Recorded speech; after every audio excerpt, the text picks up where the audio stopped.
So today we're going to be thinking about inviting Jesus in, including Jesus, welcoming Jesus.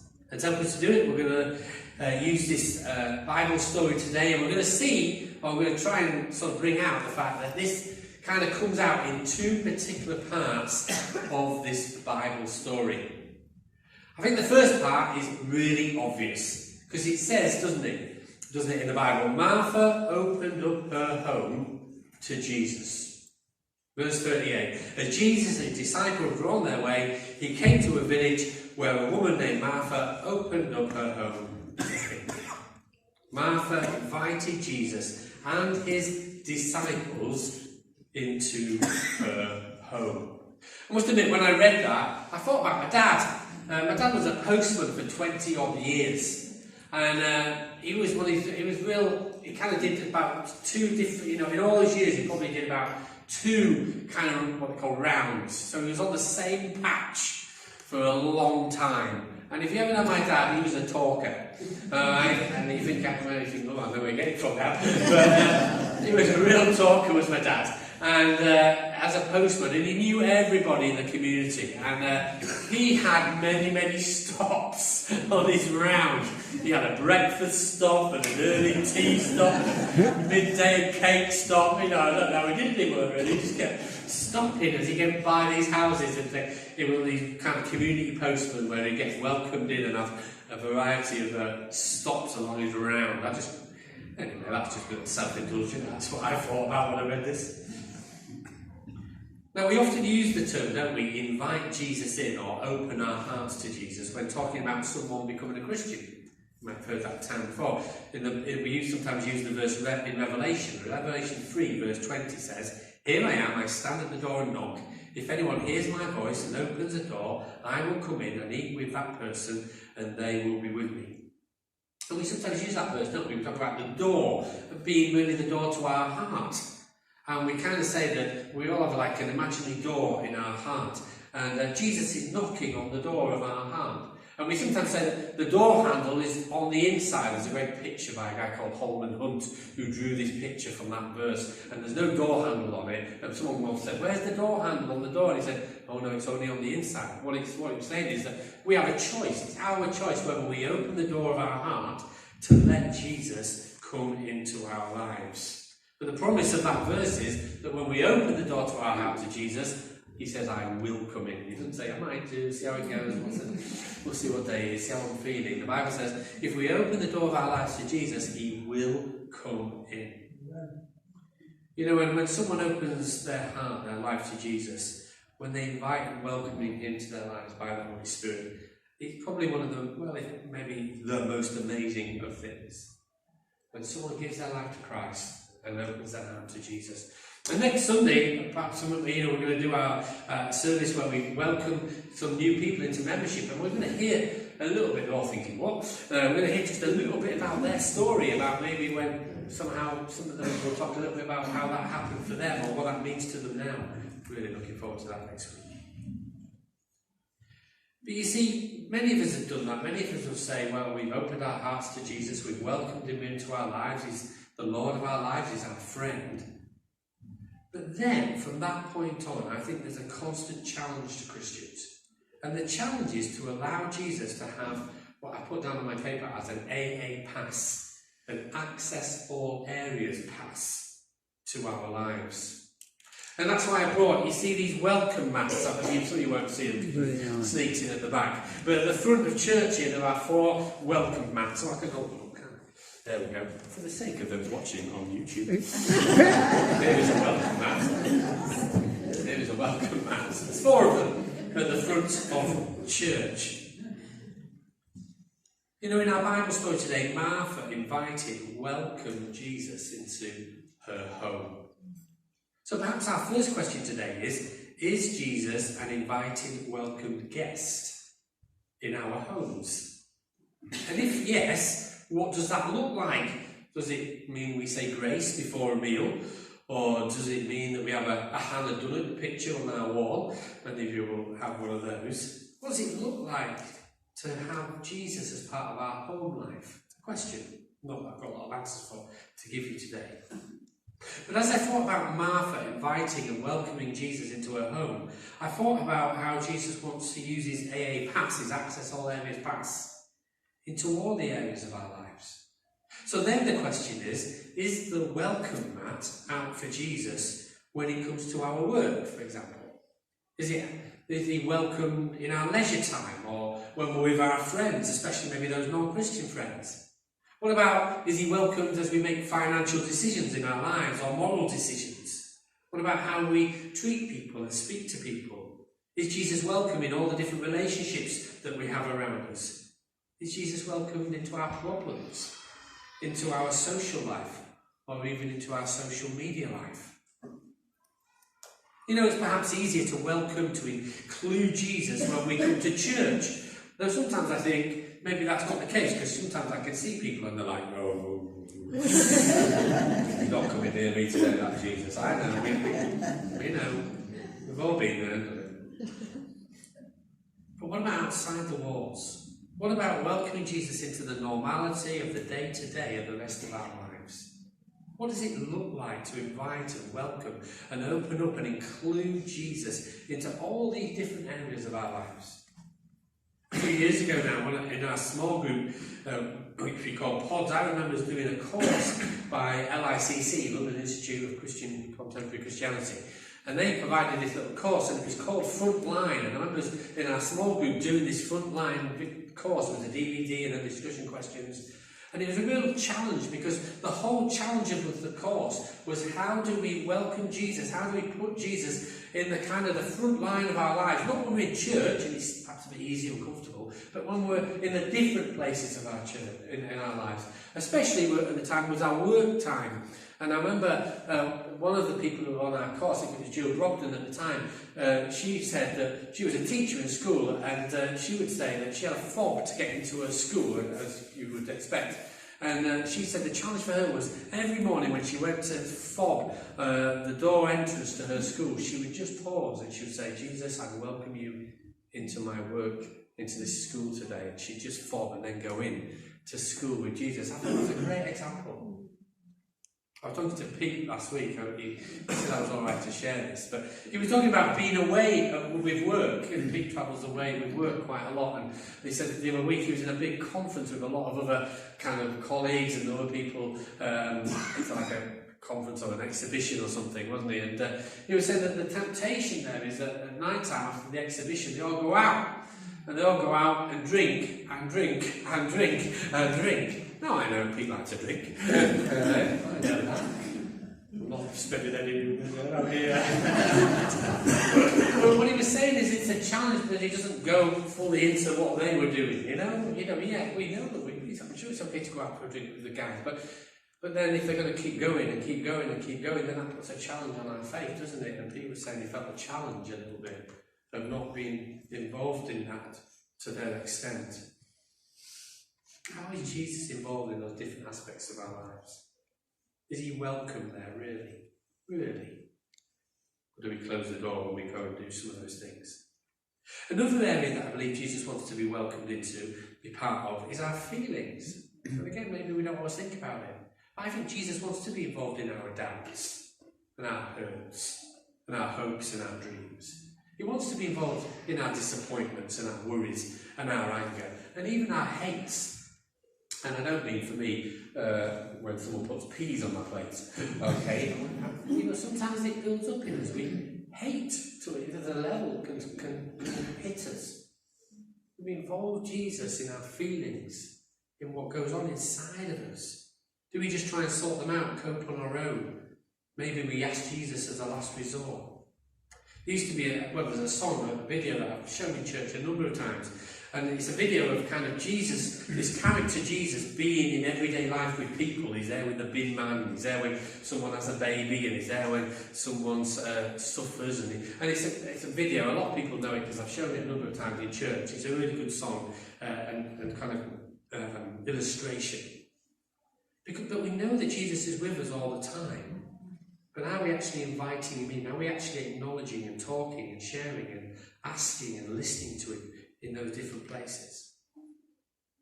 So Martha opened up her home is the first place in our Bible story And it's a very obvious place, and Jesus was invited in to her home in that place. And it challenged me to think about all the different areas of our lives. Is Jesus welcome there? Is he invited in? And what does that look like for us as the people of God? Now I want to go on and share what I think is the second place that Jesus was invited in the story. But before I do that, I want to just look at another issue that the story brings up. And the story again reminds us to be aware of distractions. We're told in the story that Martha got distracted. Yes, she welcomed Jesus in, but then what happened is her sister Mary went and sat by Jesus' feet, and then Martha, it says, got distracted by all the preparations that had to be done. Martha was distracted by all these different things. I feel a bit sorry for her in the story, but I was thinking about distractions. I also thought about Peter when Jesus called him to walk on water. And he got distracted, didn't he? We're told that he got distracted by the storm, and as he got distracted by the storm, he began to sink. And it kind of just reminds us that we need to be aware of distraction. Recently in our midweek fellowship, we started a course called Be Still. And we shared on the first course about things that can distract us from actually spending time with Jesus. And we said things like sometimes the busyness of our life might distract us from spending time with Jesus, or our mobile phones, or when we sit down our minds just start to wander everywhere, or the fact that we've no really routine to kind of put Jesus in a be still place means that we don't spend time with him. But what about those things that might distract us and stop us from following Jesus in the way that he's called us to? Things that might actually pull us away from him in our lives, pull us away from living with him. What I call the ball. Now, the reason I call it the ball is because, have you seen the film Up? Have you watched the film Up about the old man who attaches balloons to his house and he goes to a strange place and then he meets a dog who can talk? It's a good film. Doesn't sound massive on mine. But I always remember that from that. The thing I remember from that film is this dog. He's meant to be, I think, he's like a bit of a spy dog. He's on it. He's like got everything going on. And he until he comes across a ball. And the ball gets thrown and he's like, it's ball! And he goes off. He's totally distracted by the ball and it takes him off. He's a dog, isn't he? So that's the comedy thing, isn't it? I think there's another one where I remember with a cat, and the cat's a bit like that until you shine one of those little lights on it. And something. So I kind of think about the things that might distract us a bit like that dog and the ball. So what's our ball? What's the things that might distract us either from being with Jesus, acknowledging Jesus, or actually living the life that Jesus wants us to live? Are there things out there that might distract us? For Martha, on this occasion, it was the fact that she was a doer. She wanted just to make things nice. That's what's her distraction. But I do feel that God's enemy is a bit like one of those dog walkers. You know when they have those big sticks with a ball on the end? Who has one of those? Come on, own up. Some of them go. And you go and you see these dog walkers, don't you? And with a big stick and they've got a ball on the end and they're like, whoosh, and the dog's helping after the ball to go and get it. I think God's enemy's like that. But he has a ball that's not a tennis ball. There's something else he has in there. And every so often, when we're going in the right direction, when we're doing the God things in our lives, he picks it up and he goes, and we go, and we get distracted. And he does it all the time. He'll kind of bring back one of those habits that he knows takes us away from God.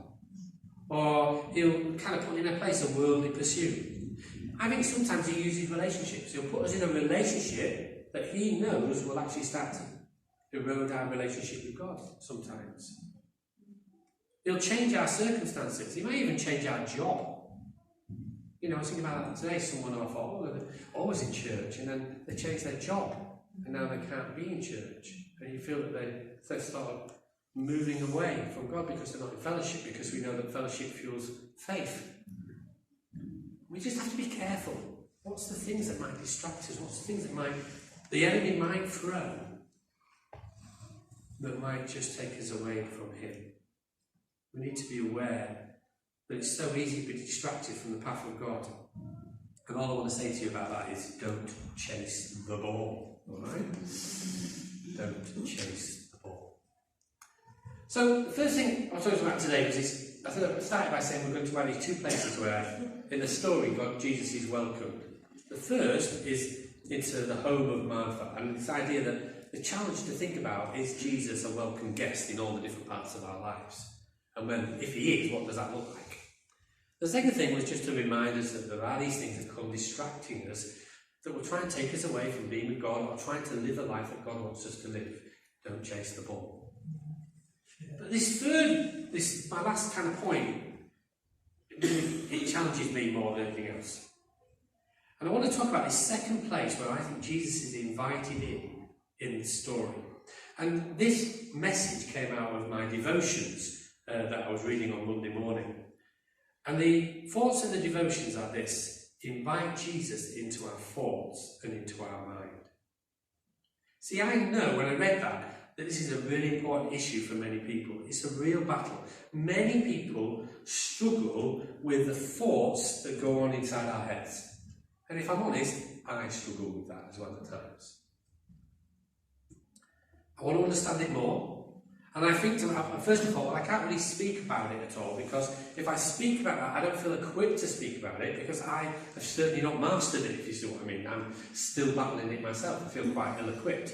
But when I read my devotions, I thought, I just like this, and I thought, it's a starter. For some people, for me, maybe for some of you, it's a starter today. So let's consider the situation in Martha again. She's invited Jesus into her home. She's put the kettle on. She's making a few sandwiches. But then she notices Mary is sitting at Jesus' feet listening to him. Mary's not helping at all. And you get the impression that Martha is not happy now in this situation. Now, what she could do, I suppose, is confront her sister and have a right big row in front of Jesus. But then you think, well, maybe she's not a confronting type of person. Some of us don't like to do that. Or maybe she'll leave it, till after Jesus is gone. But maybe she just didn't want to do that. In my devotion notes, it kind of asked a different question. It said, what conversation might have been going on in Martha's mind in this situation? Now, the thing about it is, that's not written down. We don't know what was going on inside Martha's head. We kind of get the sense that she's not happy that she's doing all the work and her sister's sat with Jesus and not helping. So here's a few possibilities that might have been in Martha's head. She might have been thinking, look at my sister just sat there while I'm doing all the work. She might have been thinking to herself, she never helps. Or, I wish I could sit and listen to Jesus, but there's too much to do. She might be thinking to herself, why is it always me that has to do everything? She might be thinking, look at my sister Mary, she's lazy. She might be thinking, look at Mary, she's just sucking up to Jesus. Or even, I bet Jesus likes her more than me. And, none of that's written down in the passage. But you think to yourself, what was going on inside Martha's head in this situation? And then I started to think about those sort of things. I was drawn to a song. I like a song. Who remembers the song? This is an old song. Windmill of My Mind. Are we ready? First verse. It's a mad song, isn't it? What is it about? Are you ready? Round like a circle in a spiral, like a wheel within a wheel, never ending or beginning on an ever spinning wheel, like a snowball down a mountain or a carnival balloon, like a carousel that's turning, running rings around the moon, like a clock whose hands are sweeping past the minutes of its face, and the world is like an apple twirling silently in space, like the circles that you find in the wheels of my mind. Whoever wrote that was on something.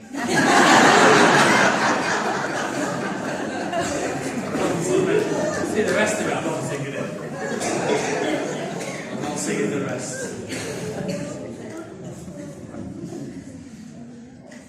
But isn't that just what happens? There's some truth in there. In Martha's headspace, did the windmill of thought start to turn? And did they start to bring with them judgment, assumptions, distorted and negative truth, as they went round and round and round in her mind? See, I think this happens often in people's minds. It might start with a small spark, but then our minds begin to pour gasoline on the spark, and suddenly it sets a destructive blaze going in our minds. I believe this is a real battleground for so many people. And if we was honest, I need to be sat there listening to someone talk about this, because I need to hear it as well. But from my devotion notes, here is the starter today.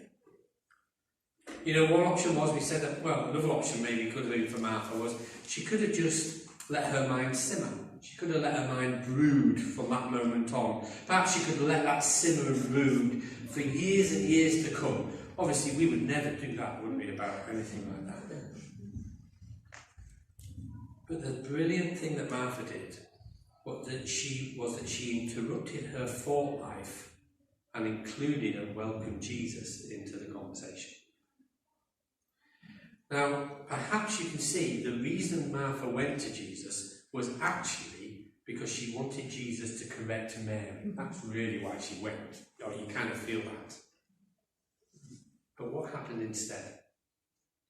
What happened was Jesus graciously corrected Martha.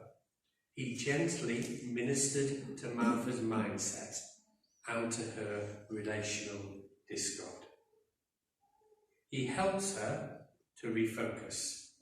He gives her a new rationale, and he averts her away from the negativity that was building up inside of her.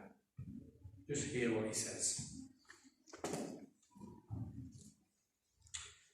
She came to him and asked, "Lord, don't you care that my sister has left me to do all the work? Tell her to help me." Let's come out with what's going on in there. Jesus said, "Martha, Martha," the Lord answered, "you are worried and upset about many things, but only one thing is needed.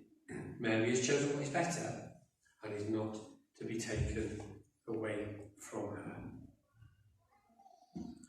See, when I start to think about that, my question is, what might happen if we invite and welcome Jesus into the conversations of our minds, into our thoughts?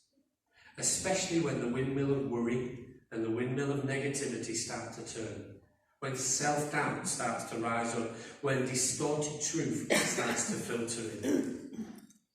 Might he want to, might he be able to help us in some way reduce the unnecessary struggle that sometimes goes on? Now, I don't think this is a quick fix. I feel actually it's something that is an ongoing journey for many people, and I think sometimes on that journey we're going to continue to find it really hard. But I believe that there has to be, and there can be times when we will see victories, more victories, in this particular access all areas of our lives. So today's a reminder, really. It's a reminder that Jesus wants an access all areas path to the whole of our lives. And I know that when we say that, it's quite scary sometimes, because we're not always comfortable about Jesus being in all those different areas of our lives. It can feel a bit uncertain, but I honestly believe it's for the best. So is Jesus in all those different areas of our lives? Is he in our home life? Is he in our work life? Is he in all the different relationships and our leisure time and those different things that we do? Is he in our feelings? Do we let him be part of our doubts and our questions and our struggles and even our anger at times? And what would it mean to allow Jesus into and welcome him into the thoughts and into the minds of our lives? Especially when we start to struggle, especially when things are just going on and the enemy's just sparking it, and we're starting to have self-doubt, and we're starting to become negative, and the truth's getting distorted, and we're just getting caught up in it. Can this story today just remind us to invite Jesus into those places as well? I'm not saying, because I know it's not true, I can sit there in bed at night and the windmill's going on, and I'm, Jesus, sometimes I sit there and I just say, Jesus, because I can't, I'm trying to work it out, and I think, come in here. I hate it, and stop it. And I struggle, but there's got to see more victories in this area of our lives. And I believe we can. It's a journey that we can take together, and a journey that we'll take with Jesus. Amen. Amen. We're going to sing. And the song I chose to follow my message as we move into communion today as well was the song Turn Your Eyes Upon Jesus. Because alongside that, I'm really saying you might say turn your thoughts onto Jesus. You know, that's what we need to do, because I love the song. It says, as we look at him, as we see him, the things of this world go strangely dim, don't they, in the light of his glory and grace. And that's the battle, isn't it? To keep turning our eyes to him, to keep saying, no, it's about Jesus. I'm not going down this path. I'm not letting my mind or even my life go down this path. Let me turn my eyes to my Lord and Saviour. And then let us welcome him into those areas, and let him help us to change the battle, to change the truth, the distorted truth, to make things clearer again, to show things, to calm things in us again. Let's welcome him. Let's start by as we sing this song.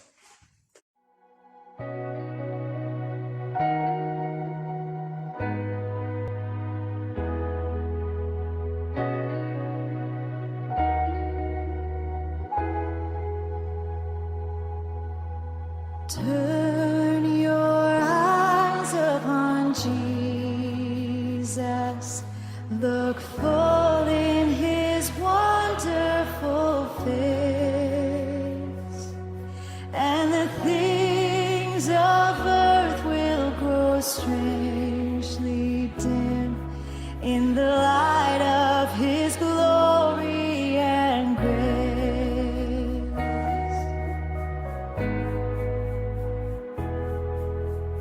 Turn your eyes to the hillside where justice and mercy embrace. There the Son of God gave his life for us, and our measureless debt was erased. Jesus, to you we lift our eyes. Jesus, our glory and our prize. We adore you, behold you, our Savior ever true. Oh Jesus, we turn our eyes to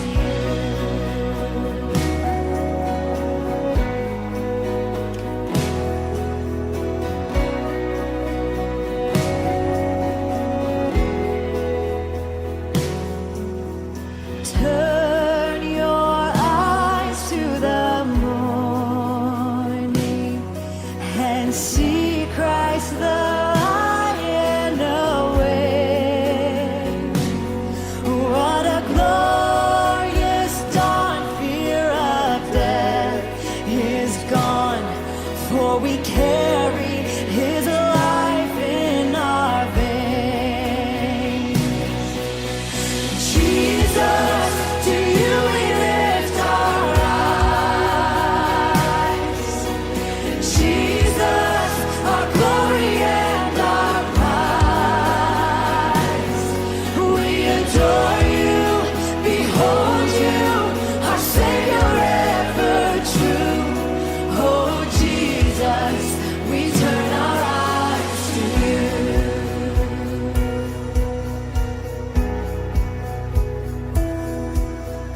Turn your eyes to the heavens. Our King will return for his own. Every knee will bow, every tongue will shout, all glory to Jesus alone. Jesus,